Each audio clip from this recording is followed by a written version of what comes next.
Good morning and welcome to this session on policing technologies with champions. I have with me here today one of the biggest champions of policing technologies, Mr. Keshav Kumar IPS. Welcome, sir. Thank you. Good morning. Yeah, it's a great pleasure to have you here with us, sir, today. Mr. Keshav Kumar is the DG of police. He's retired. He was also the director of the Anti-Corruption Bureau at Gujarat State. This is a very prestigious position, and it was, he was the first director to be given this task, and he has done some fantastic work with it. He has always been, I've been associated with him for over 15 years. He's been a friend, a guide, and a mentor, and it is really a pleasure and an honor to have you here with us. Thank you. He has been an active police service for 35 years. He retired in April of 2021. In fact, he is able to get conviction for 61 people solely based on forensic applications using the latest scientific aids and tools. And he believes that there is a huge scope of creativity in the usage of forensic tools and techniques. So, we are going to have him here with us, and welcome, sir. It is going to be a very exciting journey today with you here. Why don't you tell us something about, when you started policing, what was the state of technology usage in investigations at that time? I joined the police service in the year 1986. And I was sent to the National Police Academy at Hyderabad, and I was a probationer there. I would just like to slightly digress from the issue, and I would also like to say my interface with forensics.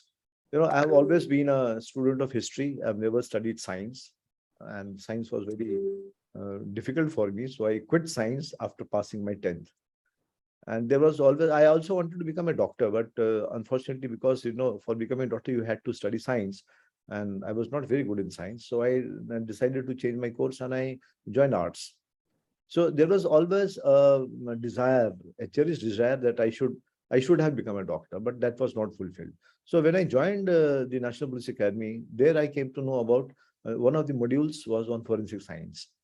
And when I got to read the course content, I felt, what I have been missing and what was my childhood dream of becoming a doctor, that could possibly see some light of the day.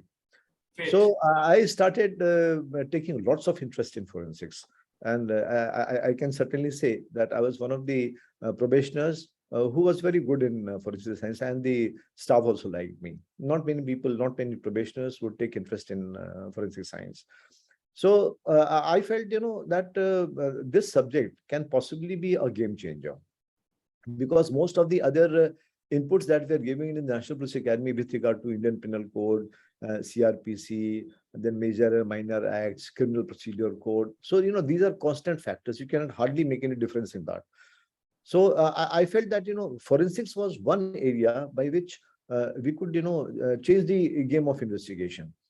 And I also felt that if one knows good forensics, then he can certainly get a conviction. And I personally feel that for a police officer, the best test is how many convictions has he got. And I felt that, forensic science could be one. So this was my technological interface in the year 1986 when I joined police. And as far as I remember, I used to be taught fingerprint lifting, taking the footprints and taking the photograph of the scene of crime, then recording all the things, measurement on all those things. So at that stage in 1986, when I compare myself after 35 years, I see a quantum jump in the usage of technology.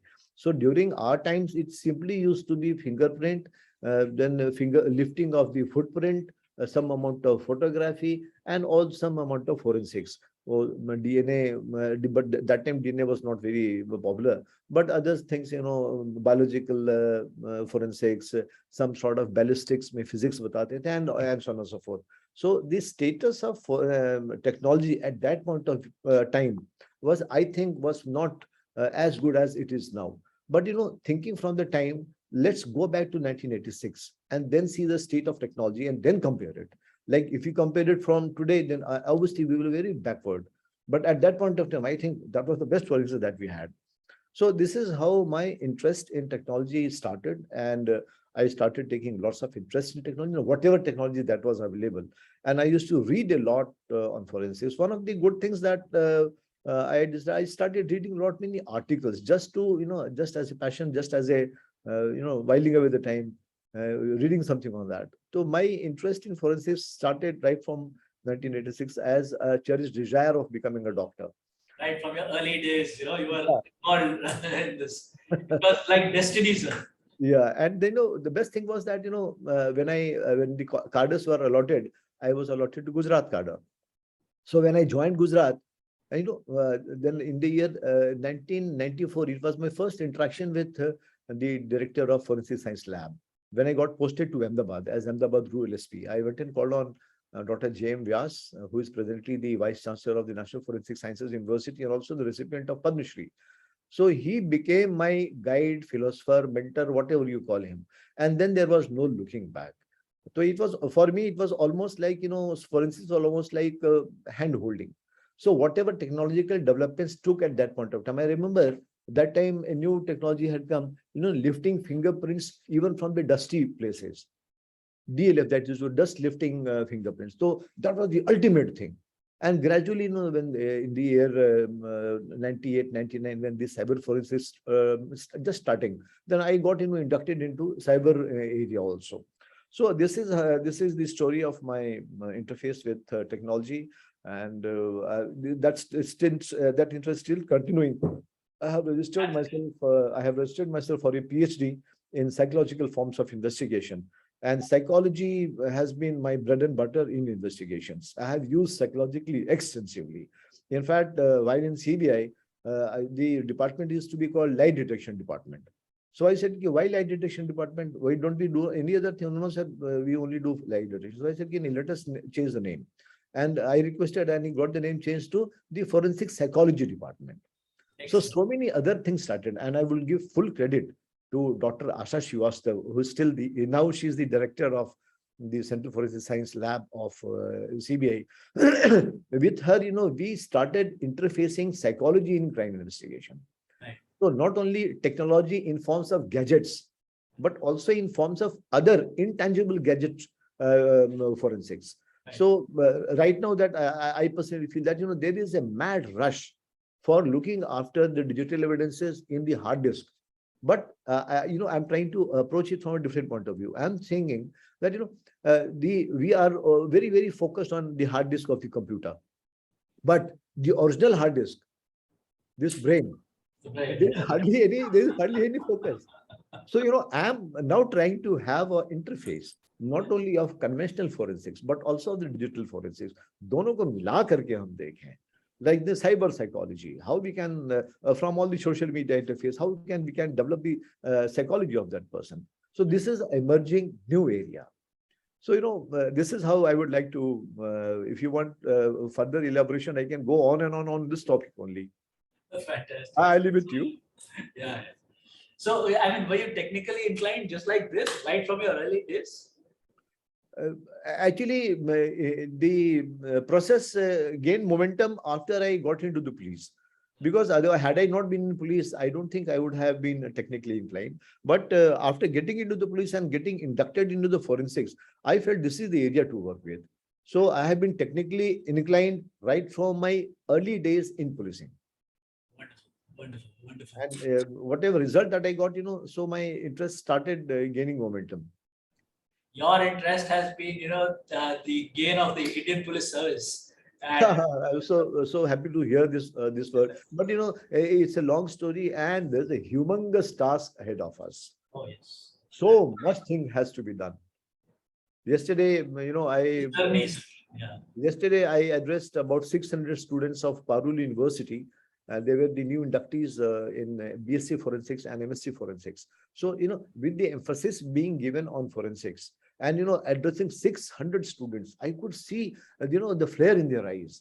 And there was a mad rush. Saab, mere ko ek selfie leni hai, please let me know your phone number, please guide me. So I see there's lots of now focus on forensics. And I think the good days for forensics are just around the corner. and especially the Honorable Prime Minister and the Honorable Home Minister rooting for the cause of forensics. I think this is possibly the biggest step that forensics can possibly reap in recent times. Absolutely. So the time has come. The iron is hot. Yes. Whatever, if you talk about iron being hot, I personally feel that, we have to keep beating till the iron gets hot. So both ways, the time has come for this science and technology seeping into policing. Absolutely, yes. So what were the notable cases, where you use technology for solving crimes? The notable cases would be many in conventional crime. Like when I was additional police commissioner in Ahmedabad city, a gang rape had taken place on the 31st of December. And a girl was raped by 7 people in a hotel room. And after the crime was registered, after 7 days, the girl, she committed suicide. And she left a suicide note, indicting all the people. So this case happened to be given to me, and it was under my jurisdiction that I personally drove each and everything part of the investigation. And we went in for the forensic evidence. So this was possibly for the first time in Gujarat that in a rape case, the DNA fingerprinting would have been done. So at that point of time also, there was wide diversity of view on, going in for DNA fingerprinting in a rape case. So majority of the officers who heard about it, they said, it is for paternity test. How can this be used in a rape case? I said, sir, DNA is basically for, fixing the responsibility of the person. Kaun tha ye aadmi? And there couldn't be any other forensic evidence other than DNA. Even if it is used for being used for paternity, why not use it in DNA? And this is what I'm telling you, the innovative forensics. How you use forensics, that is of utmost importance. So I prevailed upon everyone and I said, sir, we must go in for DNA fingerprinting. And finally, in this particular case, it was the role of DNA that played the major role.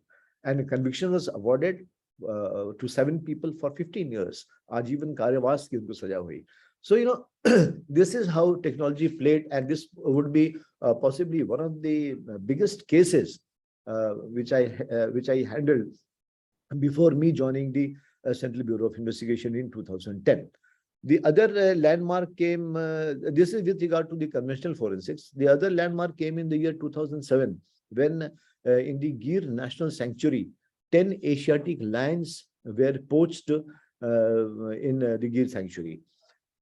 So much so that, first, and it was in 3 spells, within a gap of 15-20 days, 10 lions were killed. So when the first offense took place, the government handed over the case to the forest department and they started investigating the case.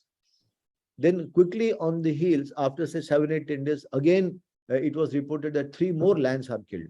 So, 6 lions were poached in a gap of 15 to 20 days. Then the government was slightly unnerved on this issue that it requires a proper handling.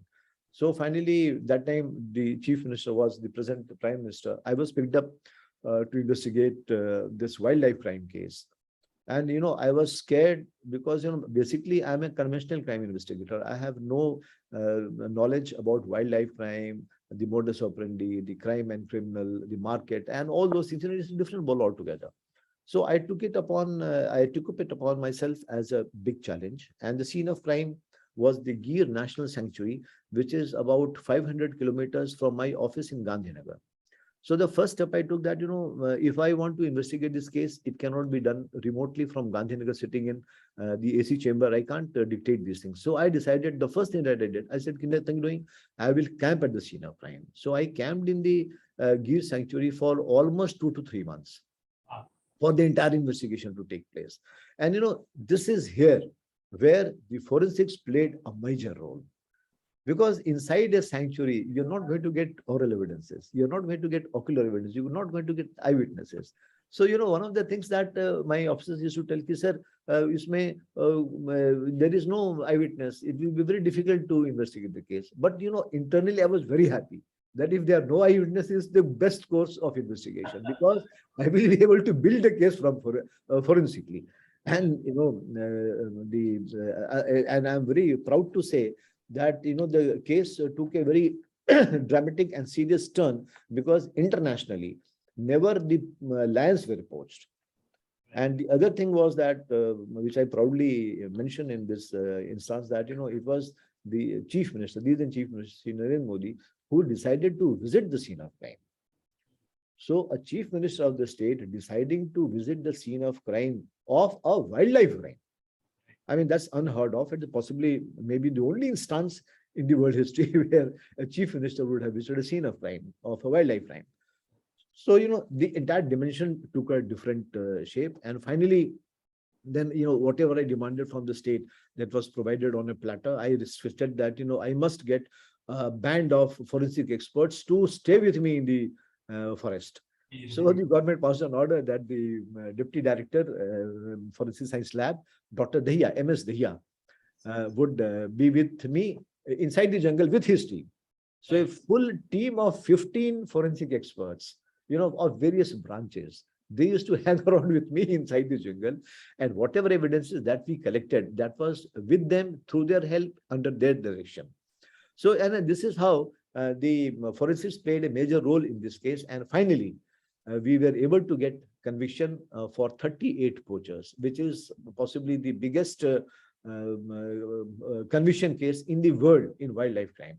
And, more so for the, and more so for the lions, because, tiger poaching is very common and it has been going on for ages. But lion poaching is possibly for the first time that in the world that a lion would have been poached.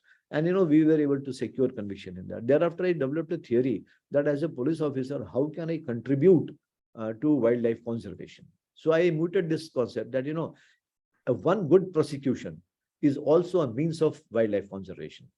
And I can prove this because after 2007, no poaching incident whatsoever of any wildlife animal has been done in Gujarat. So I give full credit that, the conviction was also a means of conservation. So this is how, that was the second out of the unconditional investigation. And one thing I would like to stress here, that I would also, this presentation I have shared at least all over the country, and I have trained many foreign police officers into this.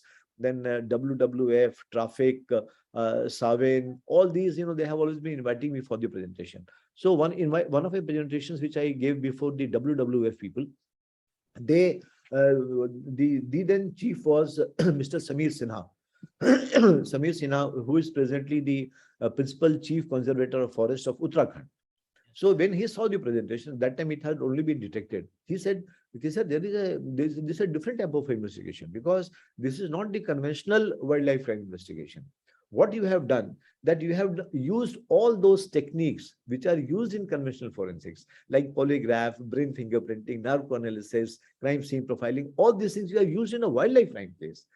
So he framed that it is the convergence of wildlife crime investigation with the conventional forensics. So a new area emerged.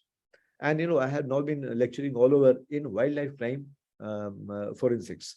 So, this was my different investigator. Then I presented this presentation before the Interpol also. And I'm happy to tell you that they rated it 4.62 out of 5. And I think it's a very, it's a very big achievement on the part of the investigating officers. So, this was the second one. The other investigation in CBI, when I joined CBI, then the first investigation that I did was the first investigation that I did was in 2010 of the Gyaneshwari train accident case. And that was the handiwork of the Naxals. And again, I was dispatched from Delhi. That time, the director was Ashwini Kumar. He said, Keshav, this case is going to be based on forensics. So you may kindly investigate that case. So again, same, what I did in the land poaching case, I replicated here. I said, sir, I will go and camp there. So again, I camped in Jhargram, which is about, I think, 60 or 70 kilometers, I think more than that, in a district called Midnapur. And I camped in Jhargram. And again, forensics played a major role. We detected that case forensically. And, if I have time, I would tell you how from a small piece of paper that was found at the scene of crime, which was a poster written by the Naxals. When the case was not handed over to us, I had seen the photograph on the, I think so, Anand Bazar Patrika also. So that was on the first page, and I saw that there's a small poster lying near the scene of crime. So when I happened to see this, and when the case was given to me, I asked for this poster from the West Bengal police. You do have that poster. So finally, it was very nice that the RPF, the then DIG, SP was A.N. Mishra, who is now the IG in RPF. He said, sir, I have got that piece of paper with me. Because he was the first to visit. He was from the RPF. He was the first to visit. And that poster was the biggest link. I designed that this poster, what is written in Bengali. So I was some Bengali officers were there. They said, yes, sir, it is written by some Naxal. So I said, definitely is connected with this case then.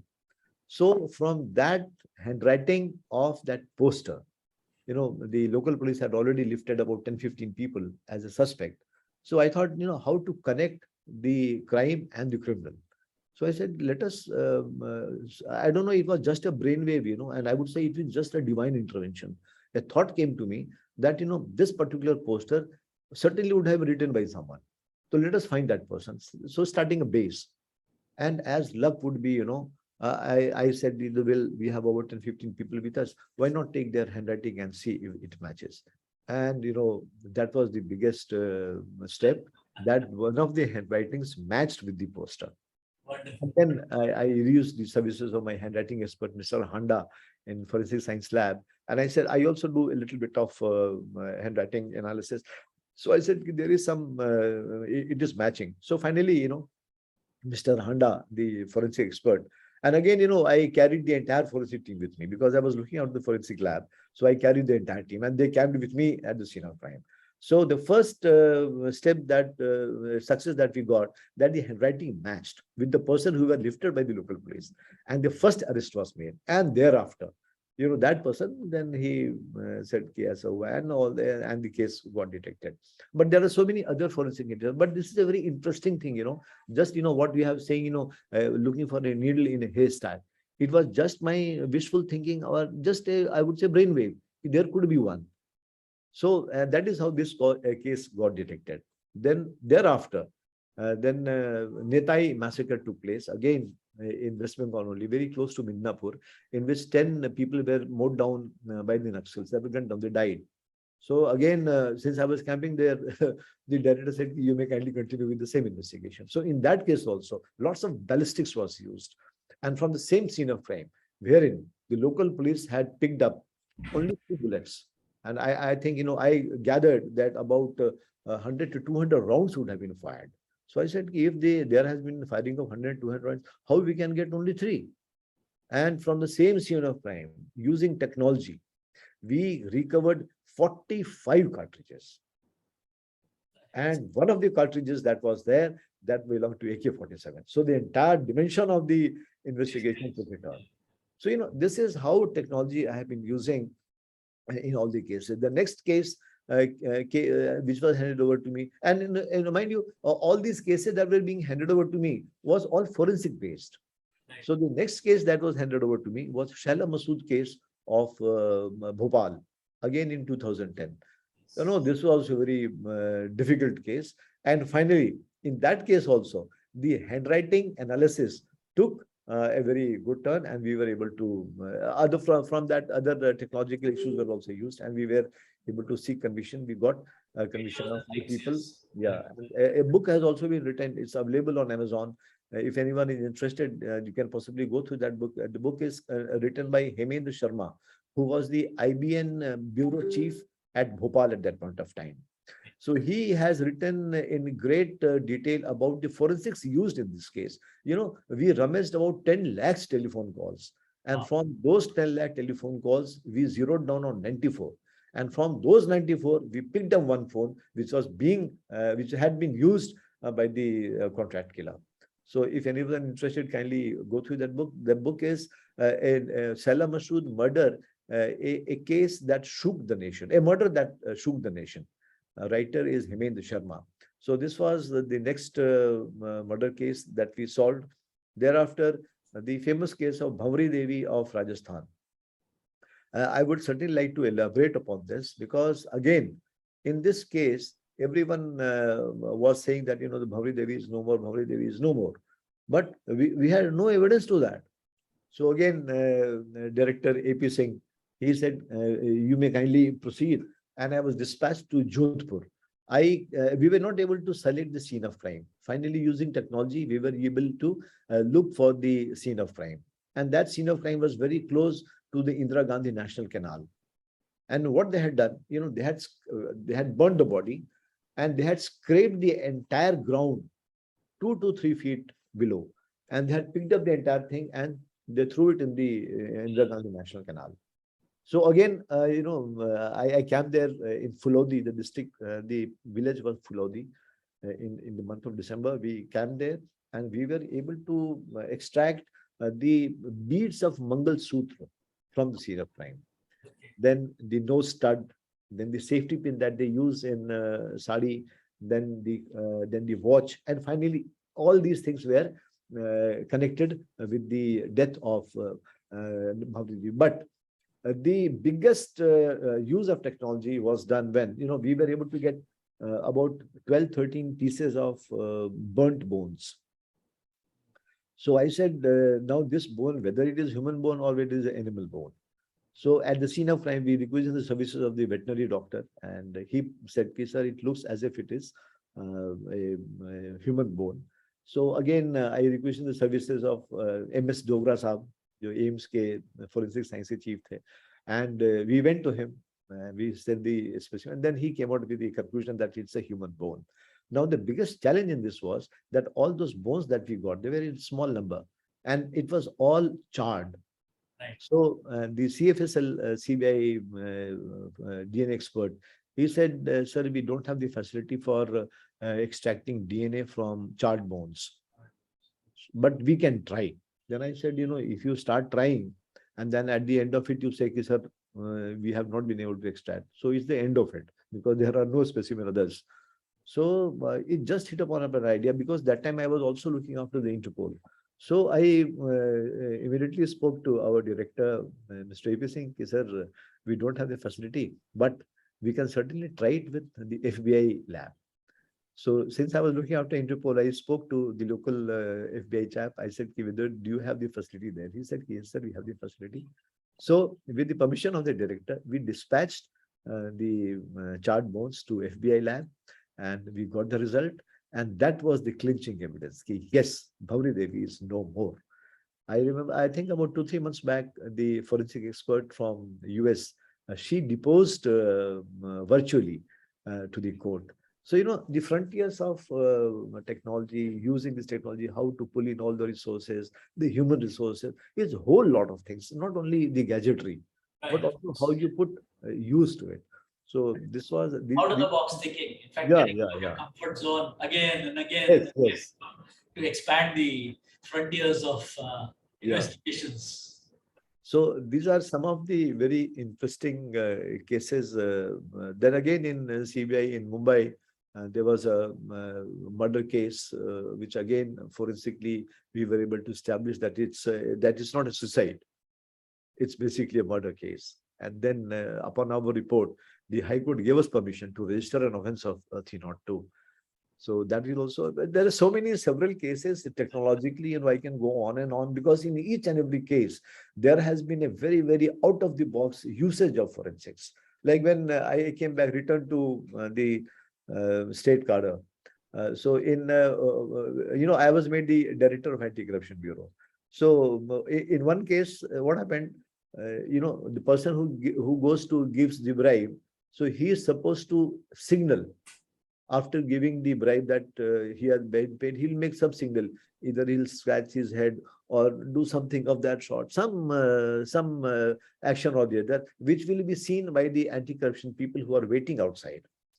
So in this case, what happened, the scene of crime was on the first floor. And this person, when he was a villager, very poor man, he went and gave 20,000 rupees, 2,000 each, 10. He paid and he came. But when he descended, when he came to the ground floor, then he realized he have forgotten to give the signal. So at the ground floor, he gives the signal. So by the time it was too late, about say it elapsed about 7 to 8 minutes. So when the ACB officers went to the office, they could not find the money.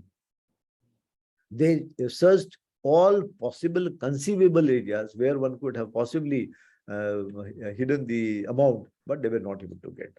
And I was on the video call with the investigating officer. I said, Ki, if you don't get recover the amount paid, then this case is going to, and he was a senior officer, class 2 officer. So then this case is going to not going for, it will going for closure then. Then, suddenly, that brain wave, I can tell you, I get brain waves. This could possibly be a way to.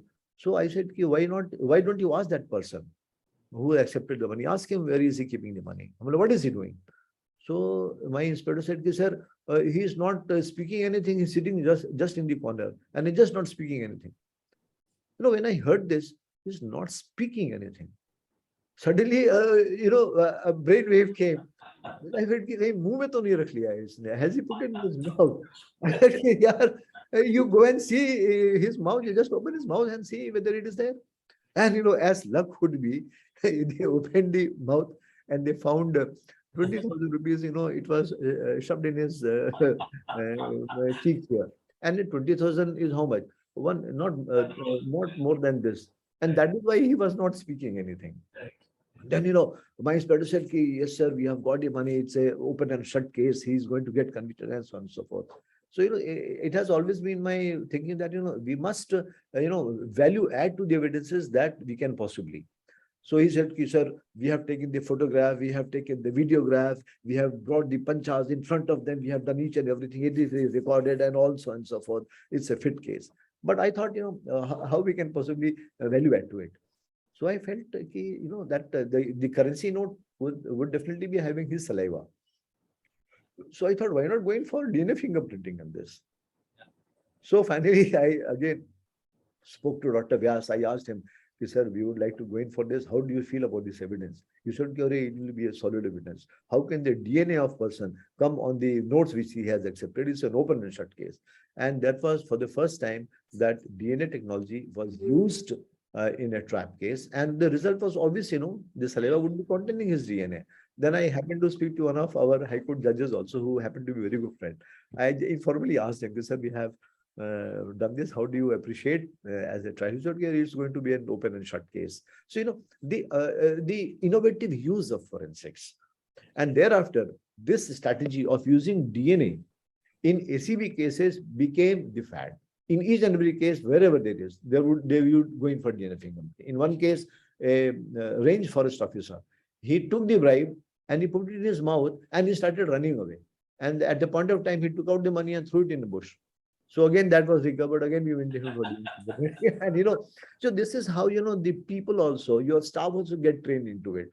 So now I often get messages from my old staff who work with me. Yes, sir, we have been using this and it was very good training with you. So it is not only the usage, it is also training your subordinate. Because these things, yes, saab ne aisa kaam kiya tha. So these are some of the things that need to be taken now by the, I think, I have spoken at length on the various investigations. I wish I could get more time and I would discuss each and every case in how we use them. Yes, I think we should have a separate session for that. Could be a separate session altogether. We can do that. So and, I think what do you see, sir, as the future use of digital technology in policing? If you remember my first half when I was discussing with you and I was talking about the hard disk. There is a mad rush for rummaging the hard disk of a computer for evidences. Thereafter, I said about the original hard disk. So there has to be a convergence between the original hard disk and the computer hard disk. So digital, I think, is going to pervade in each and every way. Just yesterday also, when I delivered a lecture before the students of Parul University, I talked about metaverse. And I tell you, metaverse is going to revolutionize. And I think, I don't know where we are going. I heard about that Jane Patel, one lady in UK. She was raped by the avatars in the metaverse. And as a result of that, she is having lots of psychological problems. I don't know where this digital thing is going to end. And once this metaverse is fully operational, I think the police officer is going to have a very, very hard time, very, very tough time. So this digital thing needs to be addressed, and each and every police officer now needs to be taught. And the training should be, it's not that, you get a training once a year. No, it has to be a constant training, a dynamic training has to be done. Only then we will be able to come to the response of the rising digital technologies that are coming. And after metaverse, I mean, I think it's anyone's guess. When I was hearing her interview, Jane Patel, it is available on the video. Kindly have a look at it. And I was amazed to see that, these things are happening. I don't know where we are going. Then the privacy issues that would crop up. Then the inequality of technologies that would crop up here, because not everyone would be able to get that headset for using VR technology. There's so many other things that will be coming up in the criminal world. Then forget about the financial crimes. I don't know when there will be some interface of financial institutions also with the metaverse. Then how are you going to investigate all the financial scams and all these things?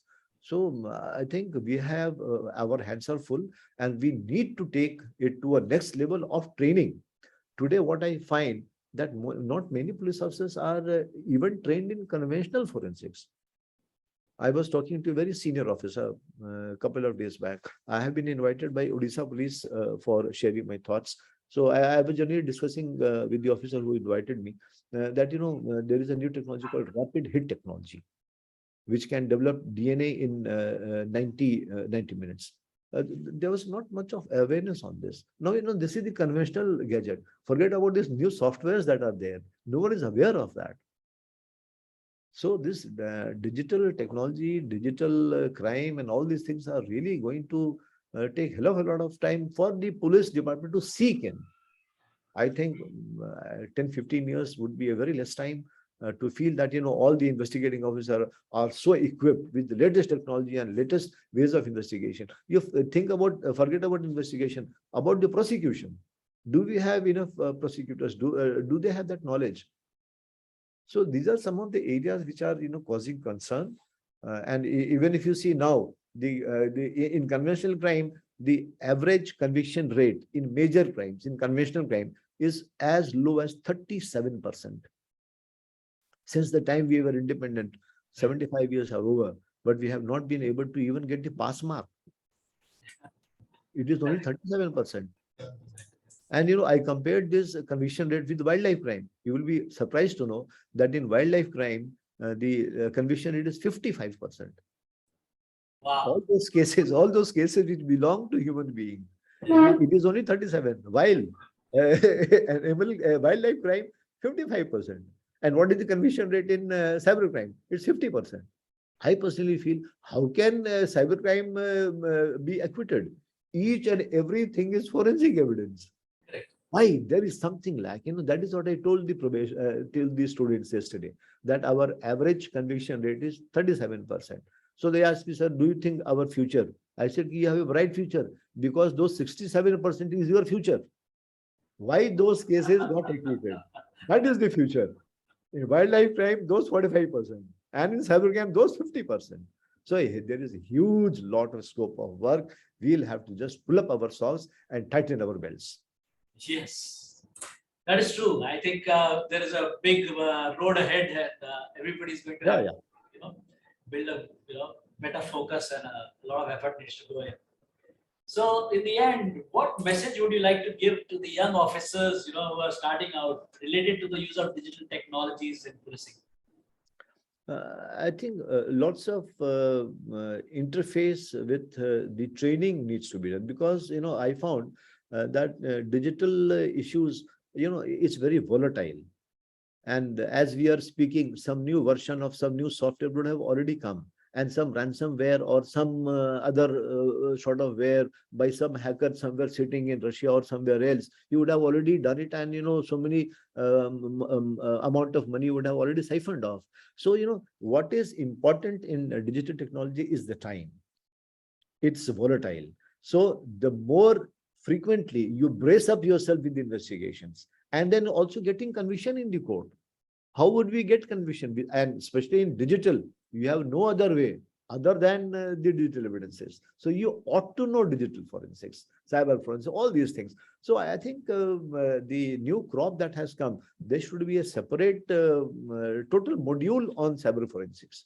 Let conventional crime will keep happening, and we have good gadgets and good technologies in conventional crime, but the digital crime is so volatile. It's changing, it's dynamic. So we need to brace up with it, and all the Director Generals of Police, they need to take it to task. I'm very happy to see the Telangana DG, my batchmate Mahendra Reddy. He's been doing lots of work in this field, and I think Telangana Police would be possibly the at the front head of in all the digital technologies and the investigation that they're doing. So we have a very tough time, and there is no let up. We need to brace ourselves every day, every minute, every second. So this is how I see digital, for example, and especially the conviction rates coming down. How can conviction rate be only 50% in cybercrime? It ought to get at least 90-95% with each and every evidence that you can, possibly, there cannot be tampered. Yeah, and if you see the protocol and all, if you're following the protocol, I'm sure each and every case should get ended in conviction. So much is the potential there. We need to realize only and only if the investigating officers, the lower functionaries who are handling the investigation, they have to be trained. I personally feel, no, whenever I have been invited for training all over the places, and many times I would stress, please ask the head constables and sub-inspectors or the constables, because they are our first responders. If we are able to empower them, if we are able to empower our constables. Now presently, the constables are also BSc, MSc. Yes. One of the DYSPs in UP police, when I was interacting with them, he was from IIT Roorkee. No, we have got a very good catchment area. These technically sound, technically savvy people, they are now entering the forces. Even among the constables, you will get number of MSCs. Why can't we use this resource? Why can't we use a pool of resources and give him sustained training? Every month he will go to NASCOM, he will go to this place, he will go to that place, he will go to FBI. Let him get trained and then come back and then use that and train others. So empowering the constabulary, which forms the 95% of the force of the police force, if we are able to empower them, it's empowering ourselves. True. So this is how I see the future of digital crimes, and also the future of digital forensics for training the constabulary. They are our hands, they are our prime movers. So let us look after that and try to empower them. This is what is my message. Fantastic, sir. This was so insightful and so wonderful. Thank you so much. Really appreciate it. Thank you very much, sir. And we must continue this conversation. We'll get into more detail at another time. And I will now, end this. And thanks a lot, sir. Thank you. Thank you so much. Thanks. Thanks so much. And all the best for your initiative.